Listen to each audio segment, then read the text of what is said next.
apa kabar? Waalaikumsalam. Masih inget nggak sama aku? Jangan-jangan nggak lupa deh. Ntar deh, kayaknya Mbak Dewi ya?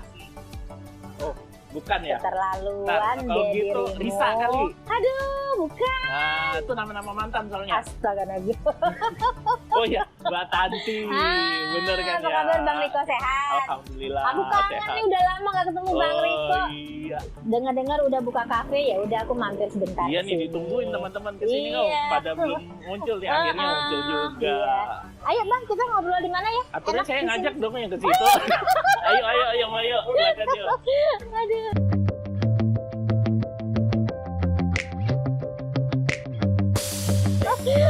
Bang Riko, Ya. aku pangling nih. Biasanya cuma ngelirik tempoyak. Oh, iya. Tapi sekarang di sampingnya sudah ada kafe gitu. Kafenya asik banget ya, kayak di suasana kayak pedesaan gitu. Gitu ya? Nah, makanya aku penasaran. Karena udah lama gak ketemu nih sama Bang Riko. Mau dong aku cerita-cerita dong gimana sih konsepnya waktu buat kafe ini, temanya apa, kenapa dibuat kayak begini gitu. Gimana Bang? Jadi ini nama warung kopi ya sebenarnya. Oh, warung kopi. Kali ya konsepnya sesuai konsep kita bilang warung kopi sih. Warung kopi Broyat. Broyat. Broyat tuh apa sih? Aku penasaran deh sama namanya, kan unik tuh Broyatnya. Ada orang Jawi loh ya. Aku bukan orang Jambi loh. Iya. Pendatang aku. Iya, harus Aku tahu. tim rusuh di sini. Nah, biar tahu nih. Aha. Itu sebenarnya bahasa Jambi asli tapi Ah. tidak dipakai. Oh, bukan bahasa Kerinci ya? Kalau kita pakai bahasa Jambi nih, gimana tuh cara kalau kita ngomong Broyat gitu, gimana? Kayak ayo dong diiring. Iya, kayak gimana Bang? Aku ada tak dia aku Broyati sama kau. Oh begitu, baru tahu nih aku nih. Besok-besok nanti aku kalau sama anak gaul Jambi, aku nak Broyat nih. Broyat. Oh gitu ya? Ceritakan. Iya. Terus Bang? Filosofinya kan gitu. Tapi biasanya juga kalau ada udah ngumpul cerita nih harus Ya. ada temennya dong. Kopi biasanya. Kopi, kan. ya. Ambil filosofi. Oh gitu ya. Kopi Broyat. Tema. Terus masalah tema ininya nih Bang, tema apanya nih namanya? Kafenya, ya konsepnya. Ini kan kayak di alam pedesaan gitu ya. Ya. Model apa dekornya, aku lihat gitu kan, sama elemen-elemen dekornya juga gitu. Itu kenapa Abang pilih itu?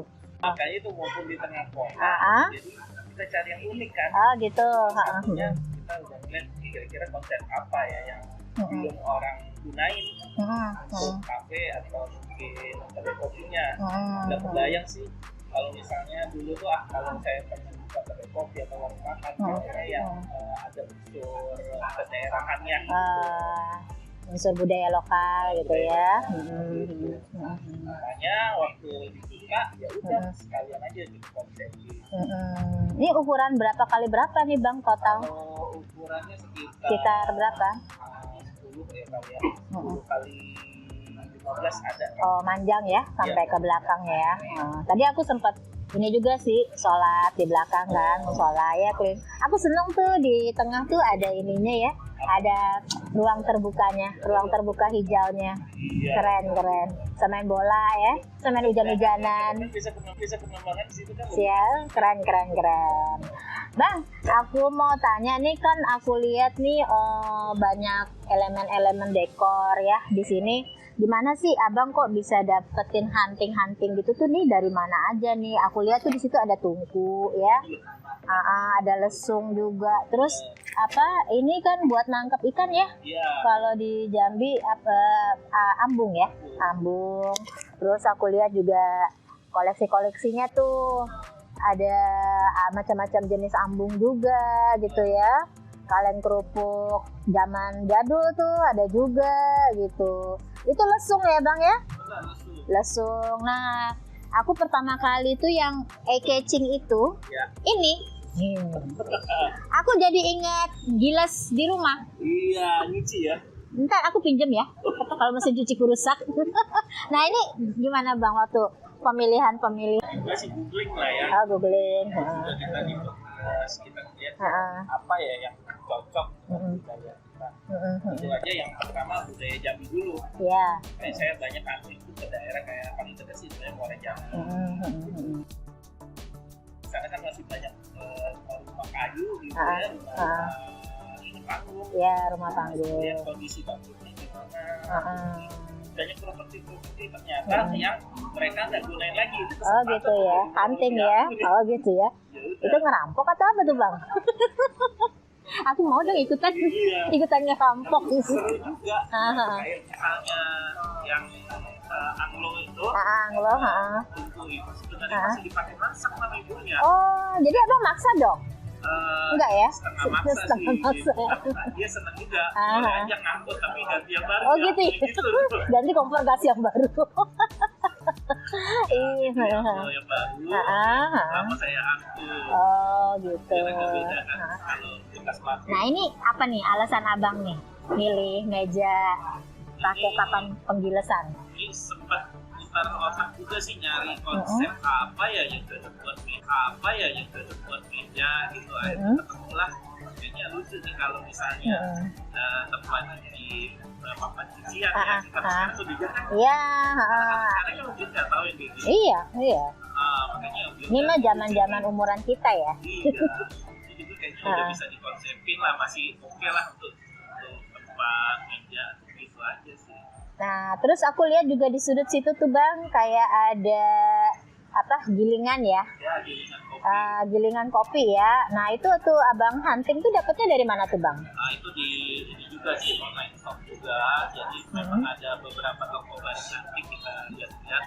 Kebetulan ada koleksinya, terus harganya cukup masih terjangkau lah. Dan saya boyong bawa sini. Oh gitu ya. Tapi unik ya, keren ya. Nah, besok sebenarnya itu bisa kita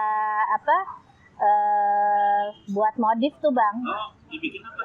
Misalnya keran air atau apa gitu.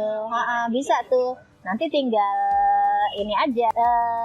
Bang Riko, aku juga ada yang mau kutanyain nih. Nah, ini aku lihat di sebelah sini nih kayak ada kanopi ya. Oh iya. Kanopi dari batang apa? Bang Riko bisa cerita nggak tuh? Nah, ini batang ini namanya sepang darat. Saya sih awalnya nggak tahu gitu. Tahu dari temen yang memang merangkainya. Jadi temennya dia domisilinya juga di daerah Jambi. Biasa bikin juga tempat-tempat wisata gitu. Oh gitu. Jadi saya ajak untuk bantu di sini dekor-dekor. Jadi saya nggak percayakan lagi sama dia. Waktu dia bikinnya sendirian ya. Saya juga dia buatnya sendirian, ngerakitnya. Saya sampai bengong, yakin bisa dibikin, saya tenang aja bang. Alhamdulillah beneran, tampil dia nganyam gitu ya. Selip-selipnya akhirnya jadi juga. Unik lah. Ya unik ya. Aku pikir sih. Selip-selipnya akhirnya jadi juga.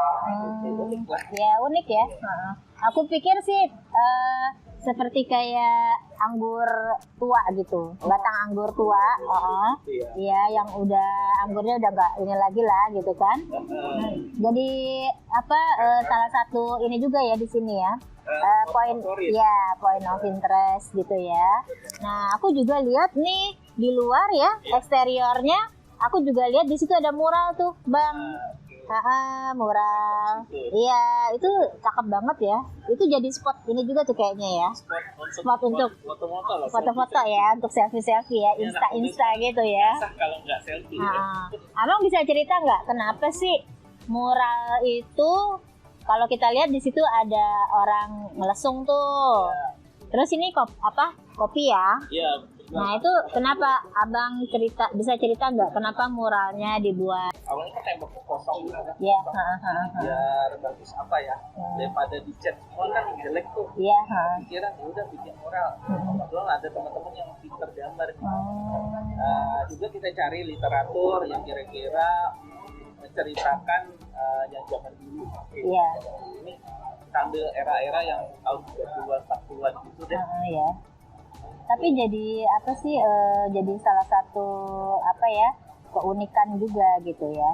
Kalau untuk era zaman sekarang nih, anak-anak zaman sekarang kan datang, oh dulu tuh ada yang kayak gitu ya. Ada suasana seperti itu ya. Oh ada sepeda ontel atau apa itu ya. Pakaiannya. Iya. Nah terus bang, aku juga lihat nih bangunan ini kan budgetnya gede nggak sih waktu abang buat ini? waktu mendirikan ini ya. Kalau dibilang gede ya nggak juga sebenarnya ini ya. Kalau dibilang gede ya nggak juga sebenarnya. Dulu itu maksudnya ini udah ada. Oh, udah lama. Dulu yang jualan sini kan abang saya bakso. Oh, bakso. Terusin saya ikutin. Cuma saya tinggal tambah beberapa ornamen sama properti untuk memperkaya aja sih. Terus ini ya pakai bata expose ya. Betul. Lihat ya ini. Terus ada apa? Bilik-bilik gitu ya. Waktu abang belanja bilik-bilik ini di Jambi ya? Ada yang memang sudah ada Jambi, tapi kalau yang bilik bambu ini harus dari Jawa ya. Gitu ya. Kalau yang biasa nggak ada sih Jambi, tapi memang masih jarang. Ini atapnya apa bang? Atap yang di atas ini seng. Oh, seng ya. Walaupun seng, tapi nggak panas ya. Karena ini sih dia bilik bambu ini menyerap panas. Jadi dia terbantu sama ini sebenarnya. Kalau sempat abang kasih mungkin gypsum gitu ya atau pakai apa namanya GRC gitu agak panas ininya. Jadi terbantu banget ya. Iya, terbantu. Itu salah satu kelebihan inilah. Nah, terus memang kan ini juga open space ya. Kalau kita lihat ya, kan sirkulasi udaranya juga bagus sih sebenarnya gitu. Nah, aku mau tanya nih, selama ini ada nggak kendala-kendala untuk interiornya itu apa aja bang? Kendala-kendalanya? Bisa ada masalah nggak waktu setelah ini nih? Misalnya banyak tamu nih datang, ya itu ada nggak kendalanya di interiornya sendiri? Gitu? Iya. Yang awal mungkin tadi masalah open space ya. Open space ini mungkin ada sisi positifnya, adem. Adem. Situasinya. Cuman kalau kondisi kayak tadi nih warisan hujan ini kan tempias. Iya, tempias ya. Jadi kendala. Iya. Ada tray sih, tray kayu. Ya, cuman tidak, itu hanya untuk meminimalkan, tidak bisa benar-benar mengatasi. Terus yang kasih. Terus yang lain mungkin apa ya? Kualitas dari properti juga ya. Iya. Ini ada misalnya ini baru ganti, ada yang kemarin belum setahun nih kayak rotan rusak. Oh gitu. Oh ini sempat udah ganti ya? Udah gantinya yang kedua. Terus yang lain apa lagi bang? Misalnya di area apa? Di sana di area kitchen ya, itu ya? Ada kendala nggak di situ? Kalau area untuk sirkulasi orang apa? Misalnya mau menyajikan atau apa? Itu ada kendala nggak? Mungkin di space-nya ya. Di space-nya masih kecil ya. Sama ini mbak ya tadi yang di luar ini. Oh iya, yang apa? Akar ya. Dari kayu Jepang. Awalnya sih bagus, tapi seiring jalan udah mulai ada tanda-tanda lapuk ya. Mulai dari kulitnya dulu yang melupas, sampai dia patah-patah. Gitu. Iya. Nah, itu jadi kendala juga gitu. Pengen diganti, tapi masih bingung nih. Masih bingung apa ya? Tapi masih masuk konsep. Nanti ada dia pemasukan nih. Siap. Nah, jadi gini Bang Riko, aku nih ya itulah ya. Kalau buah silaturahmi itu ya, ada aja ilmu-ilmu baru gitu kan. Ya kan kebetulan kan memang ini kan kapasitas aku sebagai desainer interior lah gitu ya. Aku nanti bisa kasih masukan-masukan lah buat kafenya ini, buat warung kopinya Bang Riko nih masalah interior. Memang sih tadi aku coba udah keliling-keliling nih, aku lihat sih. Nah suasananya udah dapet ya, suasananya, atmosfernya juga udah dapet. Kulihat juga di sini pendatang nih yang datang juga kayaknya nyaman ya, santai gitu ya. Maksudnya menikmati suasana. Padahal kalau dilihat kan ini hiruk-pikuk gitu ya di luar ya. Tapi nggak apa sih kayaknya kalau aku lihat kayaknya yang menikmati juga nggak terganggu ya, karena memang Bang Riko nih kayaknya aku lihat sih untuk atmosfer udah dapet gitu, udah dapet, jadi bisa membawa mereka itu nyaman. Kan kalau kita bicara masalah desain interior itu yang utama itu kan kenyamanan sebenarnya, kenyamanan untuk memakai gitu ya. Terus fungsinya itu juga terpenuhi lah gitu fungsinya gitu. Fungsinya sih buat apa ya? Buat nongkrong misalnya, buat minum gitu kan, menikmati sajian, kayak gitu. At least sih pada intinya sih Bang Riko sih untuk tema sih udah dapet gitu ya. Cuma nanti mungkin aku ada kasih masukan nih Bang, sedikit. Nah, tadi kan kita lihat kan memang di arah sana ya, waktu hujan tempiasnya kenceng tuh. Apalagi hujan angin. Jadi sepertinya kalau aku menyarankan baiknya ada kanopi tambahan tuh Bang, Forestek seperti ini. Oke. Oh iya. Ya, itu. Jadi tanpa kita kasih crane, itu sebenarnya ketika tempias hujan dia nggak akan masuk ke dalam. Nggak langsung. Iya. Ada yang batasin lah. Benar. Jadi kalau ditambah kanopi seperti itu, bisa pun sebenarnya pakai crane ini bisa. Tapi crane-nya itu dia kalau bisa kan kalau ini kita lihat crane-nya ini kan dia jeruji apa ini ya? Kulihat masih ada jarak. Nah jaraknya itu posisi crane-nya itu tidak miring gitu Bang. Seperti ini loh. Iya. Oh. Jadi aku saranin kalau cari crane itu memang yang ada kemiringan. Jadi bukan lurus. Jadi sebenarnya itu ada fungsinya untuk supaya air hujan itu langsung jatuh. Jadi dia nggak sempat masuk ke dalam. Ini gambar ibu-ibu buka jendela. Itu kan ada di jendelanya ada jalusinya tuh ya. Seperti itu. Sistemnya tuh seperti itu. Itu kan gunanya sebenarnya buat tempiasan hujan tuh Bang. Kalau di zaman dulu tuh jendela kayak gitu. Jadi waktu kita tutup jendelanya, air hujan tuh gak akan masuk, tapi udaranya bisa muter. Nah, makanya dia seperti itu. Nah, kalau aku nanti nganjurkan, bagusnya memang seperti itu nanti crane-nya. Kalau nanti suatu saat abang mau ganti gitu ya. Terus masalah ini sebenarnya sayang sih kalau kita ganti ya. Tapi ya mau gimana lagi gitu kan. Mau dipertahankan juga udah nggak ini ya. Paling ada yang udah memang lapuk kita ganti-ganti. Nah, kalau abang tahu sekarang kan lagi ini ya musim tuh ya buat gelang tuh apa ya akar resam. Akar resam itu aku sudah pernah coba ya buat penelitian aku sih gitu. Ketahanan terhadap air dia seperti rotan Bang. Jadi kalau ini kan rotan nih ya Bang ya. Rotan ini kan tahan banget sama air. Kalaupun dia diletakkan di luar, di eksterior, ini akan tetap aja begini. Nggak pernah lapuk. Rotan itu kan dia dikasih air tambah kuat dia.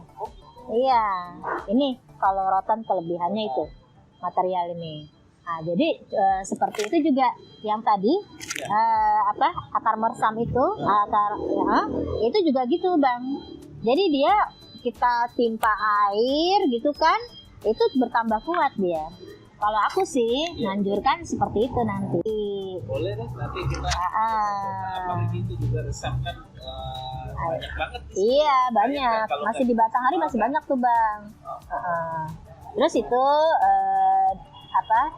aku juga ada kasih masukan masalah nanti mungkin coba kita ini ya jalan ke sini ya.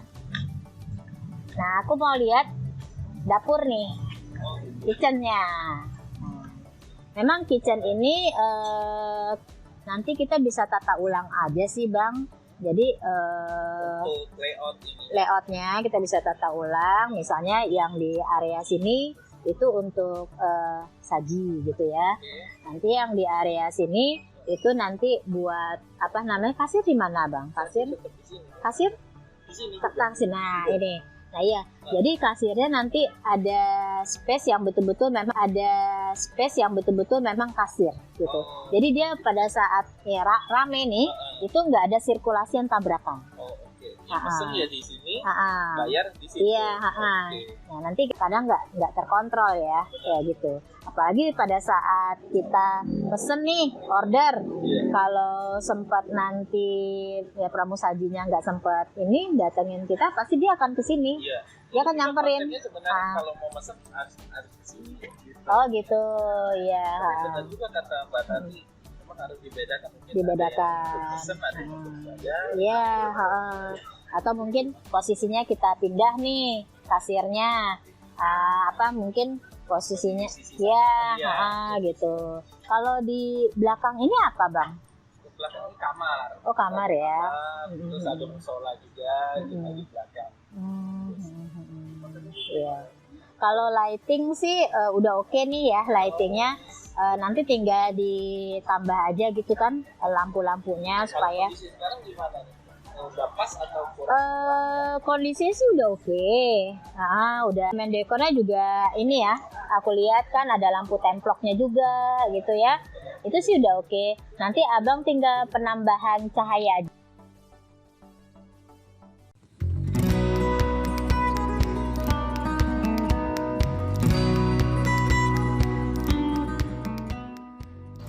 Mbak Enda, apa kabar? Aku nungguin lama banget, baru dateng. Hujanan ya? Iya, hujannya deras banget.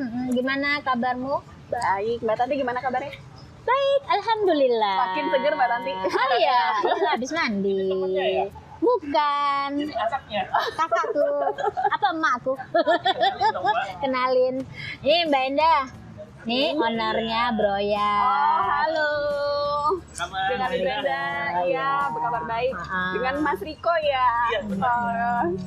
Jadi Bang Riko, aku nih ngundang Mbak Endah ke sini. Beliau ini ownernya Blimey Kito. Beliau memproduksi batik ya, batik Jambi kombinasi gitu, home decor gitu, home decor. Oh, cocok banget sih, partner sih, partner bisnis. Suka gitu ya kalau di lintas sektor. Mbak Endah, karena Mbak Endah ini cukup kreatif ya, dia kreatif banget gitu, ide-idenya luar biasa, memadu-padankan batik Jambi dengan bahan-bahan yang modern gitu ya.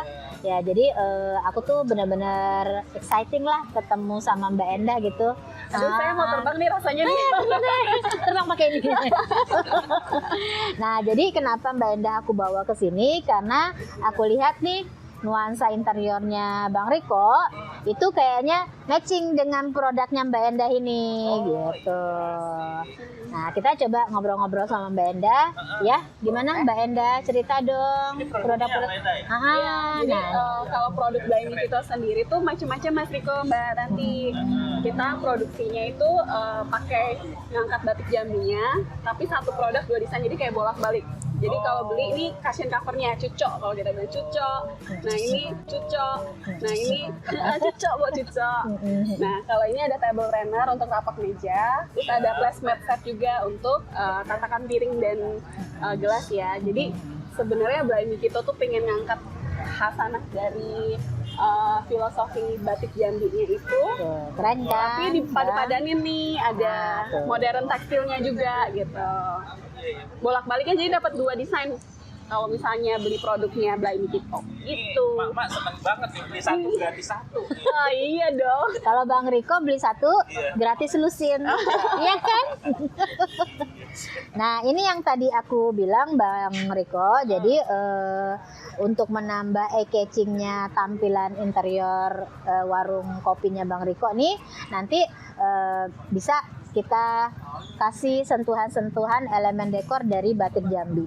Ya, batik Jambi, tapi batik Jambinya memang sudah dimodernin. Ya, dikasih. Jadi ini gayanya ekletik ya Mbak? Ya, ekletik, gayanya ekletik, jadi modern dengan tradisional gitu ya. Nah, ini aku mau ngasih contoh nih, Bang. Ini bagusnya di mana? Terapkan. Nah, ini kita bisa taruh di sini. Gitu. Untuk pemanisnya ya? Iya, pemanisnya. Jadi kesan kakunya, monotonnya bisa kita kita cover dengan ini.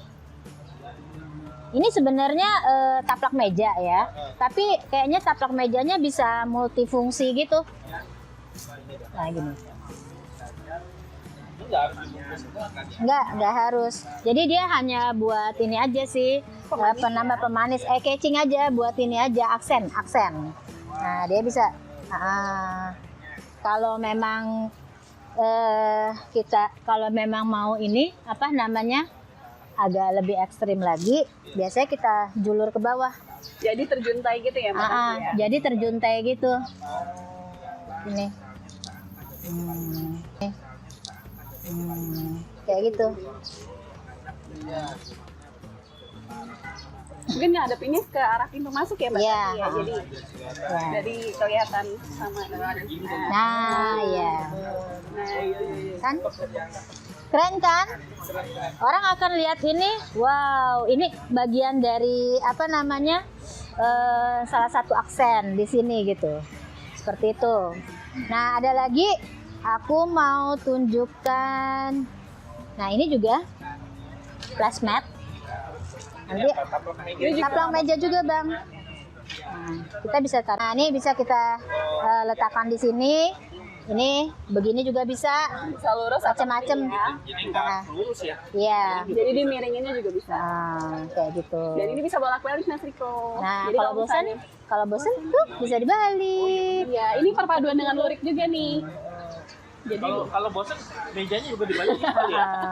Kalau bosan dibuang, Bang. Sama kursi-kursinya. Nah, ada satu lagi. Nah, ini buat pemanis sofa. Jadi biar nggak kesepian sofanya, kita bisa kasih satu bantal ini ya, bantal sofa di situ. Jadi pengen berbahan terus ini nih.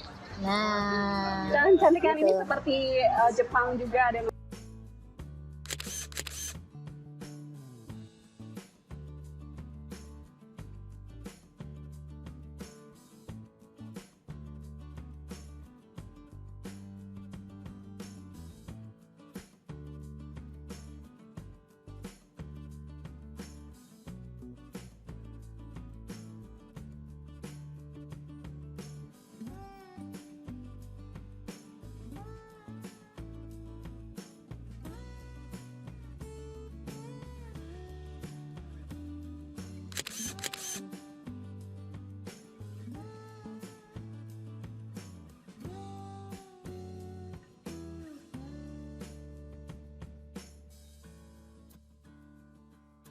Ada lagi kan nih, Mbak? Ada lagi. Nah, ini sebenarnya placemat, Bang Riko. Placemat itu tatakan piring. Tapi kalau aku kan orangnya kadang-kadang mikirnya bukan placemat. Jadi kita bisa taruh di sini. Nah, jadi lucu kan? Ayo dong borong. Tuh keren kan? Nah, produknya ditinggal 2 tahun kan bisa buat lagi ya. Nah, tuh kan. Oke Pak, nanti silahkan transfer ya. Keren ya. Keren kan? Jadi suasananya meriah ya. Iya. Jadi kafenya tuh ya.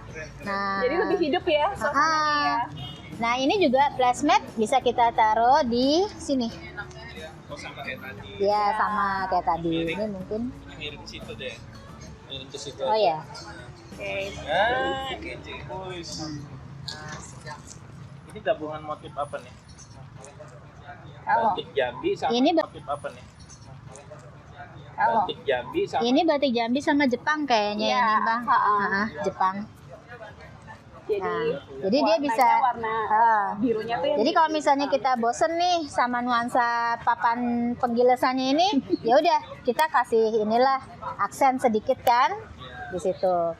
Kan jadi kalau kita lihat secara keseluruhan nih, ruangannya Bang Riko ini sudah ada perubahan sedikit ya.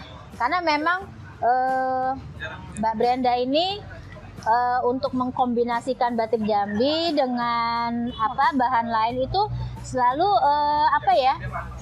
motif-motifnya itu selalu eye-catching gitu, kontras dia. Jadi cuma satu sudut ini aja sudah bisa merubah secara keseluruhan dekornya dari warung kopinya Bang Riko. Jadi nuansanya tuh lebih bisa orang tuh bakal betah ya, jadi tidak hanya Iya. modern.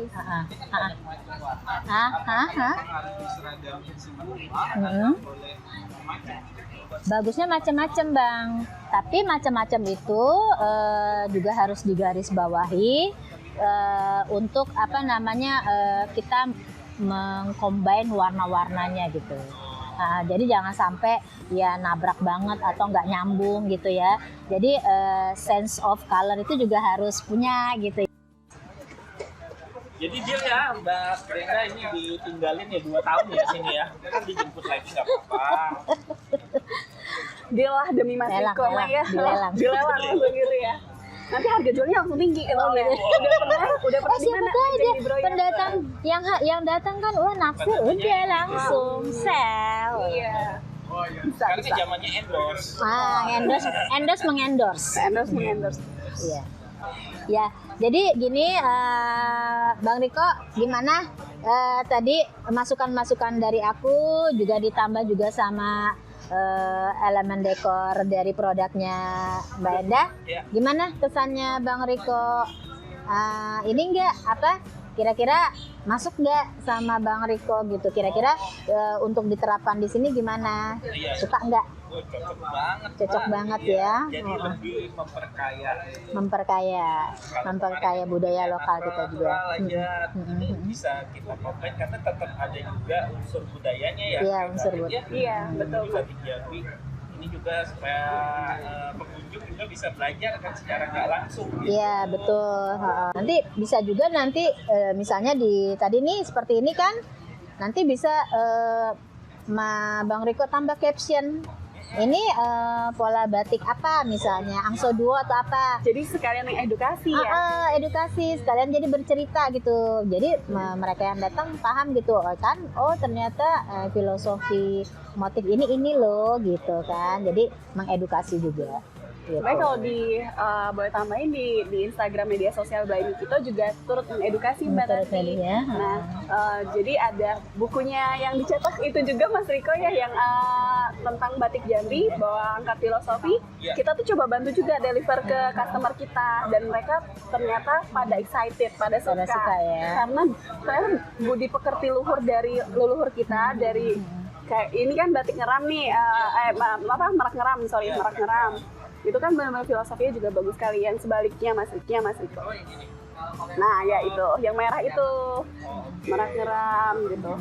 Nah itu juga filosofinya bagus. Nah kayak bikin kita untuk generasi muda juga Mbak Tanti mungkin banyak juga yang nggak tahu gitu. Mereka hanya tahu motif angso duo, motif ini dari Jambi, tapi mereka kurang tahu filosofi baiknya budi pekerti luhur yang tertanam di dalam setiap gambar di motif itu gitu. Ya diharapkan generasi muda tuh betul-betul bisa mengaplikasikan filosofi itu ya di kehidupan sehari-hari gitu ya. Dan memang dari spirit dari awal tuh Blaini kita itu untuk lintas generasi Mas Riko dan Mbak Tanti. Jadi mau generasi yang dulu dan sekarang tuh bisa ada benang merahnya gitu, ada koneksi. Iya, makanya eclectic style itu kan bisa dicampur ya sama berbagai elemen ya. Karena dia bebas ya, tidak terikat. Ini kan kalau eclectic gitu. Iya. Ya. Jadi pada akhirnya nih Bang Riko kita bisa menyimpulkan bahwa untuk menerapkan suatu interior di tempat usaha kita, apa itu kafe, resto, warung kopi, itu ya, toko dan segala macam. Pertama yang kita harus pahami bahwa kita harus menentukan tahu prinsip-prinsip di dalam desain interior itu seperti fungsi. Kalau fungsinya buat apa nih Bang Riko? Kan mungkin ini kan fungsinya buat nongkrong-nongkrong. Terus buat apa lagi? Misalnya buat makan, minum gitu ya. Nah itu dulu yang pertama kali. Itu prinsip desain kalau di kita ya. Jadi nanti yang kedua baru kita ke tema. Misalnya Bang Riko mau apa nih? Seperti tadi kan, temanya mau nuansanya di kampung gitu kan. Nah itu, jadi tema itu nanti akan menentukan suasana keseluruhan interior biasanya, gitu. Nah yang ketiga itu biasanya baru kita bicara tentang estetika. Nah bagaimana elemen-elemen dekor gitu ya. terus furniture atau perabot itu menjadi bagian-bagian yang tidak terpisahkan dari desain interior gitu ya. Nah itu kadang-kadang gini Bang Riko, Mbak Endah ya, kadang-kadang banyak kasus gitu ya di penerapan desain interior itu terbalik justru cara berpikirnya. Mereka lebih mementingkan estetika gitu. Jadi lihat ini keren ya, cakep ya. Harusnya aku taruh dulu Mbak Tanti. Harusnya fungsinya dulu. Jadi fungsinya harus tercapai dulu. Kadang kita udah beli barang nih, produk elemen dekor cakep-cakep, nggak taunya nggak ada fungsinya buat kita, nggak terpakai misalnya. Nah, itu kan sayang kayak gitu kan. Nah, kadang juga nyempitin aja gitu di rumah atau di ruangan kita kan, seperti itu. Nah terus nanti baru yang kedua tadi kita bicara masalah tema konsep. Jadi kenapa kita harus menerapkan tema dan konsep? Karena seperti kayak Bang Riko nih, Bang Riko kan pengen dong pada akhirnya customer itu mengingat tempat ini. Jadi masuk ke atmosfer isi otaknya gitu kan. Jadi kalau ingat tempat warung kopi langsung broyat gitu ya. Aku pengen ke kampung nih, nggak jauh-jauh ke broyat aja yuk. Kayak gitu. Nah itu yang menjadi salah satu penambah daya tarik untuk customer ya datang ke tempat kita. Terus nanti yang ketiga tadi baru ya kita bicara estetika itu. Estetika tadi kan seperti misalnya Bang Riko nih mau mengganti suasana nih, apa ya yang aku perlukan, misalnya aku cuma tambah elemen dekor-dekor gini aja deh misalnya. Kayak tadi produknya Beli Mail gitu, itu menjadi salah satu bagian dari estetika gitu. Jadi tetap matching ya? Tetap matching. Jadi pada intinya interior design itu membuat nyaman kita berada di tempat itu aja. Mungkin itu Bang Riko masukan dari aku. Kapan-kapan nanti kita bisa ngobrol-ngobrol banyak lagi deh tentang interior. Bermanfaat banget, dapat ilmu banyak aku hari ini. Jadi ketemu jangan kapan-kapan, besok. Oh besok lagi ya, setiap hari gitu ya. Yang lama-lama aku nggak bisa cari proyek dong ya. Oh gitu ya, siap. Meetingnya di sini ya, meeting tender di sini gitu ya, keren. Ya mungkin itu aja ya Bang. Kapan-kapan nanti kita mampir-mampir lagi sama teman-teman yang lain. Aku suka banget sih sebenarnya suasana kafe ini, suka banget. Besok-besok aku rajin sih. Dicicip dulu nih. Oh iya. Mbak Endahnya ntar dipesenin ya.